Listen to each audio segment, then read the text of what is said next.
కోర్టులు డబ్బులు రికవరీ చేసే ఏజెంట్లు కాదని సుప్రీంకోర్టు వ్యాఖ్యానించింది. సివిల్ వివాదాలను క్రిమినల్ కేసులుగా మార్చే ధోరణిపై అసహనం వ్యక్తం చేసింది. బకాయిల రికవరీ కోసం అరెస్టును ఓ సాధనంగా ఉపయోగించకూడదని జస్టిస్ సూర్యకాంత్, జస్టిస్ ఎన్ కోటీశ్వర్ సింగ్లతో కూడిన ధర్మాసనం పేర్కొంది.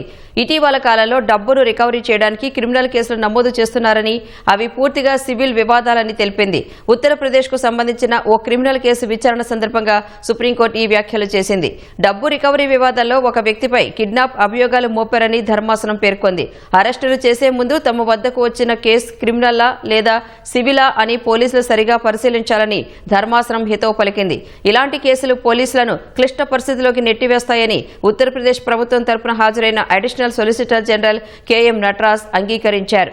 కొన్ని సందర్భాల్లో అలాంటి గందరగోళం ఉంటుందన్న సుప్రీం ధర్మాసనం సివిల్ వివాదాల్లో వేధింపుల సాధనంగా క్రిమినల్ చట్టాలను ఉపయోగించకుండా నిరోధించేందుకు తెలివిగా వ్యవహరించాలని సూచించింది.